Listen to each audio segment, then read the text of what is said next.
Welcome to another Let's Play from yours truly, Crowley9, and this time it's for the Super Nintendo. Phantom 2040. Metropia in the year 2040, the city is out of control. Graft, head of maximum security.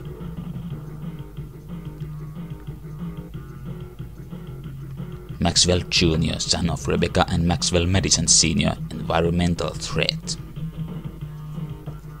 Illegal activities include smuggling and terrorism. Sean 1, leader of Free Orbital Movement. Maximum Incorporated, corporate fortress of Rebecca Madison. Rebecca Madison wants to rule Metropia and the world.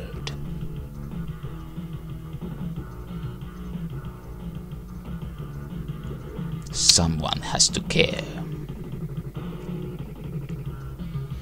So yeah, now the Phantom originally was a comic strip character created by Lee Falk in 1936, I believe.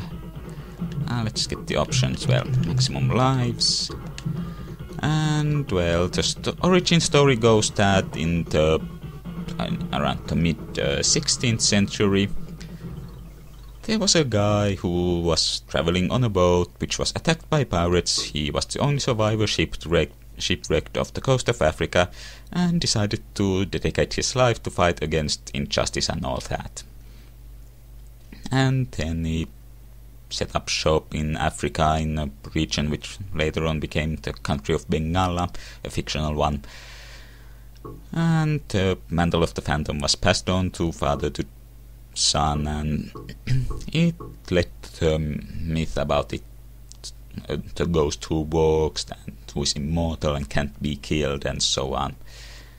While Phantom 2040 was a cartoon, a short-lived cartoon show made in around the mid-90s, and the graphical design was headed by Peter Chang. His name is, I believe, as I recall, the same guy behind Eon Flux, and this has a similar graphical visual style, especially with those long bony faces.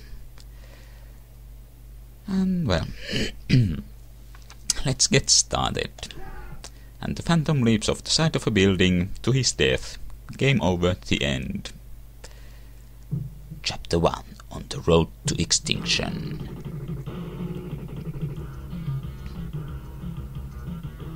And here's the current Phantom in his civilian identity, Kit Walker, Metropia University Lab, April 28, 2040. And here come guys in a flying pod that looks like it belongs to the arsenal of Cobra.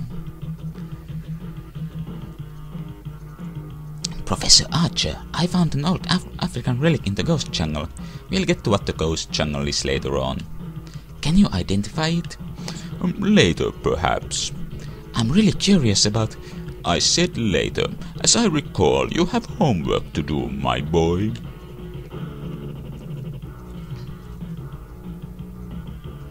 Archer is acting strange. I wonder if... Boom! Extreme! And he switches into his Phantom getup. So there was some kind of high-tech explanation for that. I don't recall if it was just an illusion or if his clothes physically shape-shifted like the Spider-Man symbiote suit or something. And here we have a map of Metropia. And there's lots of places here to go to, but we can't access anything besides the university just yet. Okay, not a game. One reason I prefer... Well, there's jump, there's the rope, there's shooting. One reason why I prefer the Super Nintendo version is that with one more face button, one of them is always mapped to the rope. and others you can stick to whatever weapons you want to. Here's the weapon select screen. We'll be collecting weapons later on in the game, but you can never collect all the weapons on one playthrough. I'll get to the reason later. And at the bottom here we have first aid and energy kits, and on a separate screen plot related items, which we don't have yet any. Okay, now the rope can be used to climb up walls and so on, and here's our first energy kit. Now the enemies here are bions, which are, well, basically advanced humanoid robots. One of the things the cartoon showed it to be acceptable for children, but still have fancy action scenes. When fighting humans, the Phantom usually would use the rope thingy to stun them, or wait, he had some kind of stun gun, or also he could use this rope to restrain them. And in this game, in addition to grappling onto things, when you stun enemies, this will stun them momentarily, like so. Now at the top of the screen, well, there's the number of lives and the selected weapons, and also those 2 meters, which the top one green is called Spirit, which is, well, it's health, which is replenished by collecting skulls, like that one. I guess there wasn't enough time to get a good look at it.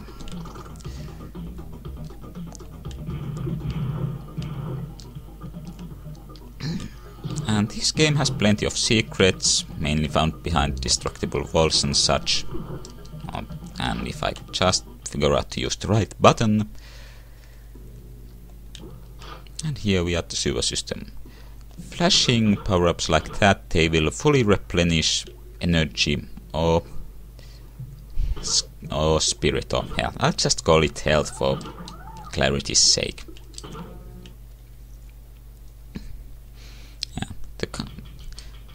And here's one of the secret areas, the battleship factory, which is on the main map, but if you go there from there, you can't reach this area.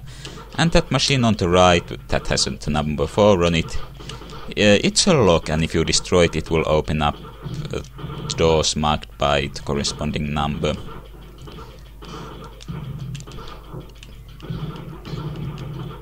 Heading up here, the E here will increase the size of the energy bar, and there's a corresponding S power up, which will in turn increase the length of the spirit bar.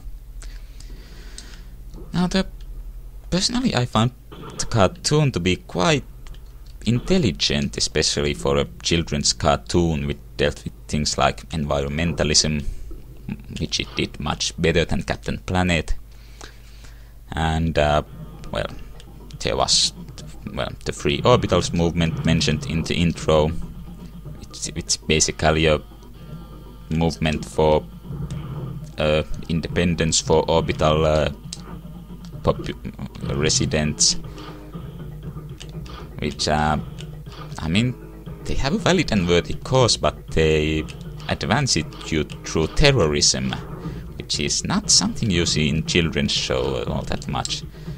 And another thing, for example, is that it dealt with issues like media awareness, and like how the news can be manipulated to watch certain viewpoints and such. Smart stuff, I think.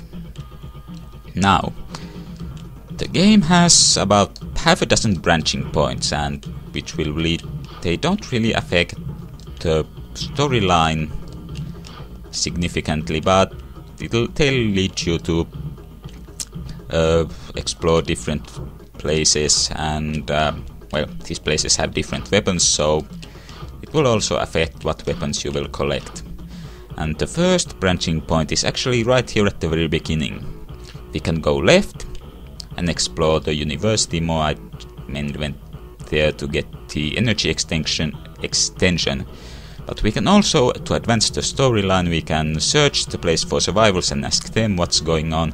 Or if we go to the right here, past this door here, we can go fight against that flying pod and try to search it for clues onto where to go next. So the power is in your hands, dear viewers. You vote in the comments about where I should go next at the branching points, which are pretty clear, much clearer from this on. And I'll leave the video up for at least 2 days before I count what's been voted and make the decision based on that. So, thanks for watching. I will return to follow your orders.